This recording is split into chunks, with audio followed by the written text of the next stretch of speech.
It all began on a gray autumn morning. When the call came, my grandfather, Charles Whitmore, had passed away peacefully in his sleep at the age of 86. He was the quiet kind of man who rarely raised his voice, but when he spoke, people listened. A respected businessman, he had built his fortune from scratch, starting with a small hardware shop that grew into a chain across 3 states. The family always whispered about how much he was worth. Estimates ranged from $5 million to $15 million. But grandfather never confirmed. He lived simply, driving the same pickup truck for over 20 years, wearing the same brown leather jacket until the cuffs frayed. What none of us expected was that his death would ignite a storm that nearly destroyed our family forever. The funeral was held in a white-steepled church on the hill. My parents sat in the front pew, my father stiff as a board, my mother clutching tissues. My Aunt Lorraine wore a veil, as though she were the grieving widow. Though my grandmother had passed nearly a decade earlier, my Uncle Martin arrived late, loud as ever, reeking of cologne. His new girlfriend, barely older than me, on his arm, I, Emily, sat quietly in the 3rd row, watching. My relationship with my family had always been complicated. I was the dependable one, the one who kept my head down, worked hard, and never asked for handouts. Unlike my cousins, I didn't expect grandfather's money to save me. But even I felt a ripple of curiosity when the lawyer announced that the reading of the will would take place at his office the following week.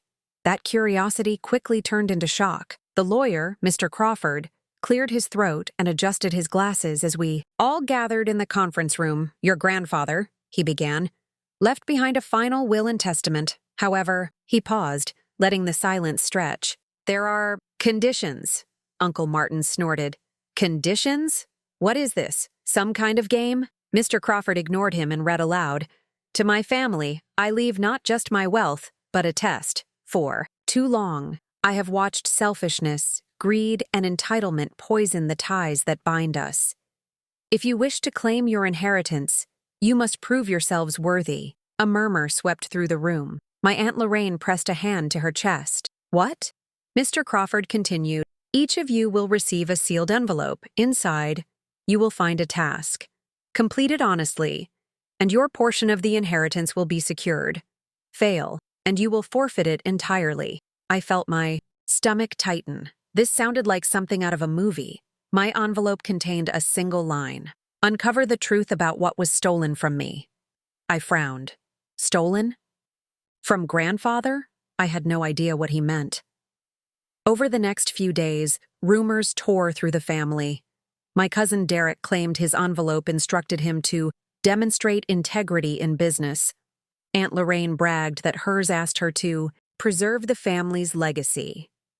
Uncle Martin laughed and said his task was to support the community, which he clearly had no intention of doing. But mine was different. Uncover the truth about what was stolen from me.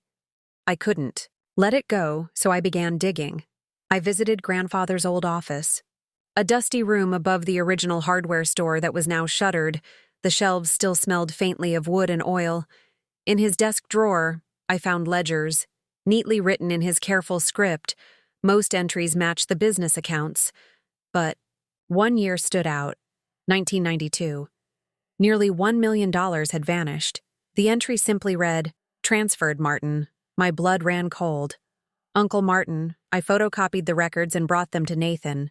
My closest friend, who worked as a forensic accountant, he studied the documents late into the night. This wasn't just sloppy bookkeeping, he finally said. This was embezzlement. Your uncle stole nearly $1 million. The next day I confronted my parents. Did you know about this? I asked, laying the papers on the kitchen table. My father's face turned ashen. My mother wrung her hands. We knew, she admitted softly. But your grandfather insisted it stay in the family.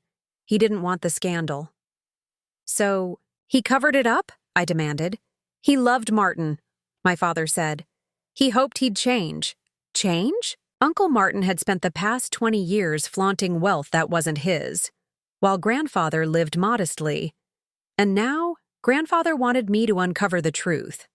At the next family gathering, held in Aunt Lorraine's sprawling mansion, tensions were already high. Everyone wanted to know how much money they stood to inherit. Martin arrived with a smug grin. As if the fortune was already his, I stood, heart pounding, and laid the photocopies on the table. Grandfather asked me to uncover the truth, I began. And I did. Uncle Martin stole nearly $1 million from him in 1992. Here is the proof. The room erupted. Aunt Lorraine gasped, clutching her pearls. Cousin Derek swore under his breath. Martin turned beet red. This is lies. Fabricated. But Nathan, who had come with me, calmly produced notarized copies and bank records he had traced. It's all here. The transfers, the shell companies, the accounts Martin used to funnel the money. You ruined this family, Aunt Lorraine screamed at Martin. Me? He shot back. I just took what was mine. Father always favored me, and you all know it. That's not what the records say, I interrupted firmly. He trusted you, and you betrayed him. That's why he made this will, to finally expose the truth. Diane, one of my cousins, stood shakily. Then he doesn't deserve a cent. The lawyer, Mr. Crawford, who had accompanied me, cleared his throat. Indeed, per the conditions of the will, evidence of theft or dishonesty results in immediate disqualification, Martin Whitmore. You forfeit your inheritance. Room went dead silent. Martin's face twisted with rage. You conniving little brat, he spat at me. You think this makes you the hero? You've just destroyed us all. But I wasn't finished.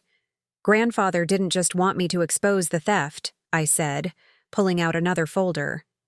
He wanted me to return what was stolen. Nathan stepped forward with documents showing. The embezzled money had been quietly recovered by Grandfather years later, and invested. That investment had grown into over $6 million, now placed in a trust. Mr. Crawford smiled faintly. Per his instructions, that trust is awarded to the one who uncovered the truth, Emily Whitmore. Gasps filled the room. My legs nearly gave out. $6 million, but more than that, vindication. Martin lunged across the table, but Derek and another cousin pulled him back. His girlfriend slipped quietly out the door. You'll regret this, Martin snarled as security escorted him out. I already regret having you for an uncle, I said coldly. In the weeks that followed, the family fractured. Aunt Lorraine turned bitter, whispering that I had manipulated everything. Some cousins stopped speaking to me, but others, especially those who had struggled financially while Martin flaunted his stolen wealth, thanked me. Nathan and I used part of the trust to restore the original hardware store, turning it into a community center in Grandfather's name. It felt right, honoring his legacy, not Martin's greed. The last time I saw Martin was in court, where creditors swarmed him. His debts had piled up for years, and without Grandfather's silent protection, he crumbled. Family should mean love, support, and trust. But when betrayal seeps in, blood ties are not enough to excuse it. My grandfather knew this. That's why he left me the task of uncovering the truth, because sometimes loyalty isn't about protecting family secrets. It's about protecting the family's future from those who would destroy it. Would you have exposed Martin, even if it meant tearing your family apart? Or would you have stayed silent to keep the peace? The line between loyalty and justice can be razor thin. Where do you draw yours? If you enjoyed this story of hidden truth and justice, don't forget to like, share, and subscribe. More real-life justice stories are coming soon.